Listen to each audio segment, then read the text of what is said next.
everyone, and welcome back to Hello Hi for another great cannabis recipe. Not only a great recipe, a quick and easy cannabis recipe. Don't we all love quick and easy?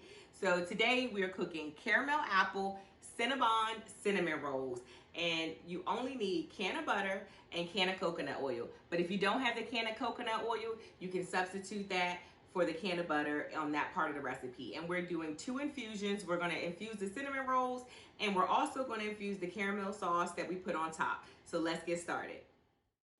For this recipe, you'll need 1 can of Pillsbury dough crescent rolls, 1 bag of Werther's soft caramel candy, 1 apple, light brown sugar, cinnamon, nutmeg, heavy cream, can of butter, and can of coconut oil. Start by adding your can of butter, brown sugar, and spices to a bowl and stir it until you have a paste-like consistency that looks a little something like this, and then set it aside. Start by peeling the apple and cut it into 1-inch pieces.